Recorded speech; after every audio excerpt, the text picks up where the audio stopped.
Lockdown की पैदल यात्रा या दोस्तों की छोटी सी गैदरिंग, सुबह का नाश्ता या बच्चों का लंच बॉक्स, पार्ले जी ने हमेशा हमारा बखूबी साथ निभाया है। लेकिन आप में से बहुत कम लोगों को ही पता होगा कि 5 रुपए में मिलने वाले इस बिस्किट ने हजारों लोगों की नौकरियां भी बचाई हैं।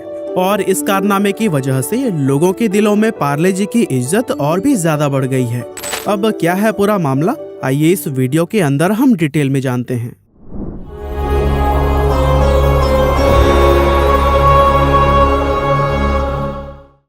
दोस्तों, पार्ले जी सिर्फ एक बिस्किट नहीं बल्कि एक इमोशन है जिससे अमीर हो या गरीब, बच्चे हो या बड़े, हर कोई एक जैसा ही लगाव महसूस करता है। लेकिन पिछले साल पार्ले जी से जुड़ी एक ऐसी बात सामने आई जिसने सभी को हैरान करके रख दिया। असल में हुआ यूं कि उड़ान ने जब पार्ले जी कंपनी से उसकी बिस्किट्स खरीदने चाहे तो अपने बिस्किट्स बेचने से कंपनी ने साफ इनकार कर दिया। अब भाई ये उड़ान क्या है और इसने पार्ले जी के ऊपर केस क्यों कर डाला? तो बेसिकली उड़ान एक B2B ऑनलाइन प्लेटफॉर्म है जिसे फ्लिपकार्ट के 3 एक्स एम्प्लॉइज ने मिलकर स्टार्ट किया था। ये प्लेटफॉर्म इंडिया के होलसेलर्स, ट्रेडर्स और दुकानों को सीधा मैन्युफैक्चरर से जोड़ने का काम करता है।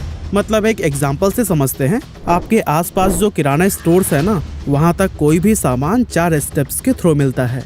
पहला मैन्युफैक्चरर जो कि सामान को बनाता है, दूसरा डिस्ट्रीब्यूटर जो कि मैन्युफैक्चरर से सामान लेकर होलसेलर्स तक पहुंचाता है, और फिर लास्ट में होलसेलर्स पूरे एरिया के रिटेलर्स तक उस सामान को पहुंचाते हैं। अब उड़ान क्या करता है कि डायरेक्ट मैन्युफैक्चरर से सामान उठाता है और सीधा रिटेलर्स तक पहुंचा देता है।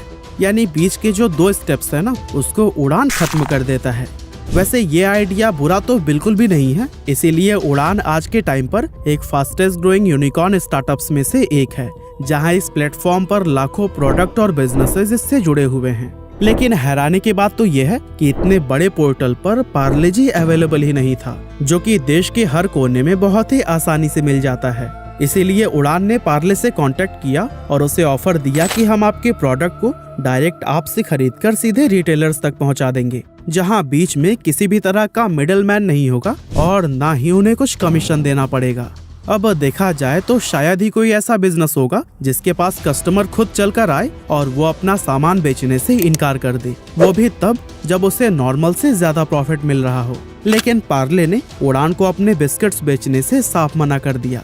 अब इस डील को मना करने के पीछे की वजह थी पार्ले जी का डिस्ट्रीब्यूशन नेटवर्क, जिसे कि उसने कई सालों की मेहनत से बनाया था।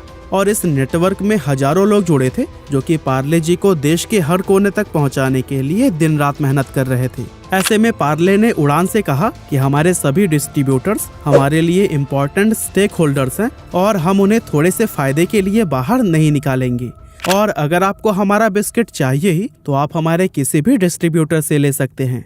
अब पार्ले का इस तरह डील के लिए साफ मना करना उड़ान को बिल्कुल भी अच्छा नहीं लगा, क्योंकि पार्ले जी जैसा कॉमन बिस्किट अगर इतने बड़े प्लेटफॉर्म पर नहीं मिलता तो ये वाकई में हैरानी की बात होगी। और इसी वजह से उड़ान पहुंच गया CCI यानी कि कंपटीशन कमीशन ऑफ इंडिया के पास। अब जो लोग नहीं जानते उनको हम बता दें कि CCI का काम इस चीज की जांच करना होता है कि कोई भी कंपनी अपनी पोजीशन या फिर साइज का गलत इस्तेमाल तो नहीं कर रही।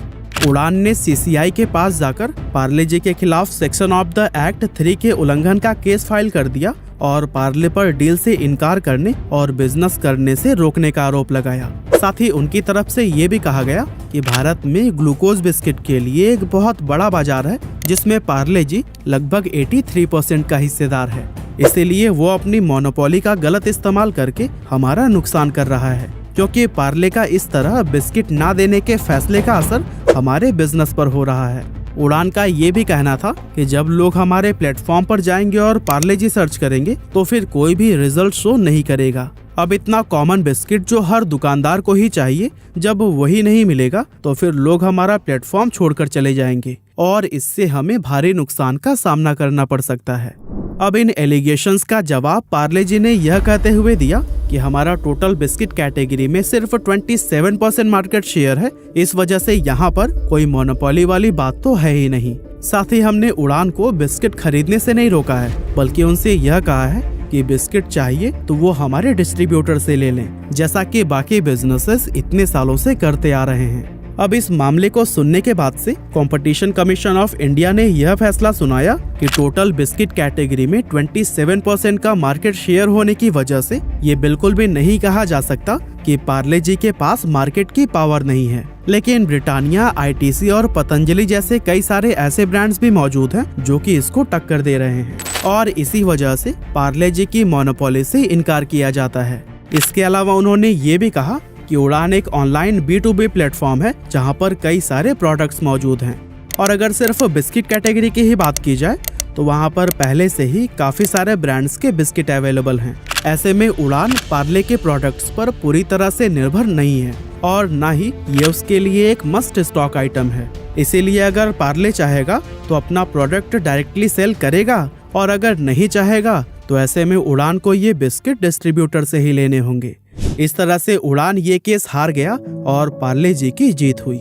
अब जिस तरह से पार्ले ने अपने फायदे के बारे में न सोचते हुए डिस्ट्रीब्यूटर्स के हक में लड़ाई लड़ी, इस कंपनी ने एक बार फिर से पूरे भारत का दिल जीत लिया और शायद यही वजह है कि आज ये दुनिया का सबसे ज्यादा बिकने वाला बिस्किट ब्रांड है और मार्केट में हजारों तरह के बिस्किट्स होने के बावजूद लोग पार्ले जी को अपने दिल के बेहद करीब मानते हैं।